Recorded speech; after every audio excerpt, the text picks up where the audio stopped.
Hi everybody, how goes it? I wanted to show you what's happening here. Whoa, this is really freaky. Oh, sorry, I've got a little bit of Ringo over here.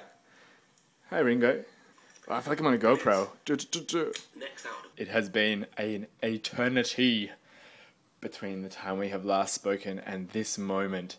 I am very sorry that has been the case. Over here, guys, is the new paint rack at the new workstation, in the new room, at the new apartment, in the new town in Canberra. And I'm going to make little men to supplement my income so that I can pay my rent while I'm studying. And I've been raiding the bits box today to look at some of these commissions that I'm working on. I've got 5 commissions on the go here this next month and a half. One of the commissions is actually for a warband, so it includes 5 different characters. We'll come to that in a second. What we're going to do is kick off with JediJim's Ragnar Blackmane. And I don't think I've shown a video of this yet. Oh, do you like the light? It's very light in here, isn't it? Nice bright light. The window, got 4 lights going. This is Ragnar Blackmane's base. He's going to be standing astride this rocky outcrop, and here in the crevasse will be the sinking, desperately beaten body of Maddox, the evil Thousand Sun sorcerer, having been defeated in battle, and Ragnar Blackmane now holding the Spear of Russ aloft in triumph. So, as Gunny used to say, the dioramic base, what we've got here is a baked bean can that's been wrapped in cardboard, with some tinfoil stuffing, wet toilet paper with PVA glue, and we're going to put dirt and soil and snow and stuff in there. And I want to show you these things. I got these jar tops from IKEA last week. They're $1 each, and they make perfect plinths, although they are made of cork, so you're going to need to hit them with some spray, maybe Mr. Surfacer, and give it a rub down just to get rid of that corky texture, although I'm going to keep it because I kind of like it. What I like most about these guys is they're lightweight, they're $1, they're perfect for 40, 60 and 20mm bases, and you can also cut into them. So if you imagine one side is smooth and black, and then the other side is cut in, and you have detail and rock and spilling out and that sort of thing, which is kind of cool because I like to have an interactive plinth. I think it's a cool idea. This year we're going to have more bits than ever, bigger sort of dioramas. I'll also be painting a lot of my commissions, which I'm very excited about because I've been working on my painting, and can't wait to share those projects with you. So we've got a numerous amount of capes here that we've been looking at for the Ragnar Blackmane conversion. We've got a bag here for our weapon, the Spear of Russ, and we have some body parts here, some chaotic and Space Wolf type body parts that will go on to just add a little bit of detail.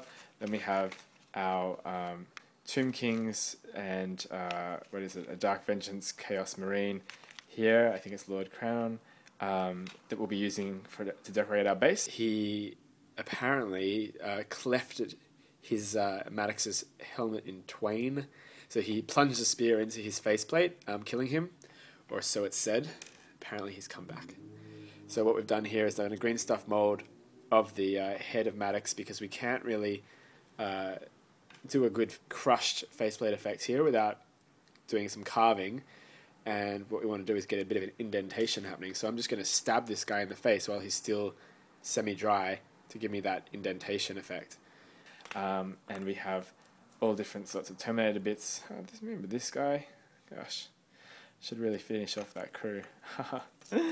These are some Terminator bits there that we may or may not need to use. And then here is the main body for our commission as it stands. Now you've seen some pictures on Facebook, and I will be finishing this guy up this week so that I can begin other commissions. Right now it's in huge pieces. Here's the converted Dark Vengeance cape there. Just gone in there and added some detail to cover up the Chaos insignia. Just shaved off the inside there with the Dremel. And we'll go in and smooth that out with some green stuff probably later on. Nice and textured. What we've got here is a Terminator body. The usual kind of thing. We're going for Space Marine, not Terminator, and it'll be upsized a little bit just to give it a bit of a hugeness factor. And so that's the beginning there. He's going to be standing on a rock or the body of Maddox. This is Ragnar Blackmane's personally styled, uniquely styled backpack with the wolf heads. These are from the axe head of a Space Wolf axe. And we've got a bit of chaotic here because he does have these twin little engines. Oh no, actually he doesn't, but I've added that in. I think it looks kind of cool. It's chaos, but it's also space wolfy. I've always liked that about the space wolves, so that'll work really well in my opinion to give him that edge. We've got here his torso piece, which is going to get green stuffed up and detailed. A little bit of white plastic cut on the bottom there, just 1mm to add some height to the body. And you can see that we've gone ahead and wired these all up so that we can get the pose nice and correct. And I've been taking Oya Maroon molds. There's a Thousand Suns symbol there. We've got the wolf pelt over here. So one thing that I've noticed is that when you're trying to scale a Space Marine so he looks hulking and large and brutish, it really helps to minimize the size of the weapons, especially if you're doing a sword or a mace or anything that has like a shaft attached. And it doesn't really matter how big the weapon head is, but you know, when you have, for example, a shaft for an axe or a spear that's almost the thickness of the hand that's holding it, it makes the hand look small, it makes the model look smaller. I've got here the first go, this is my first go at doing the Spear of Russ. So it's meant to be a slightly chaos tainted artifact. It's very mythical. I've got some Space Wolf sword stuff here and some chaos stuff from the fantasy range. But it's huge and it makes him look little. What I'm going to do is use this Mantic Elf spear. It's so thin that when he holds it, he looks huge, and it's still detailed.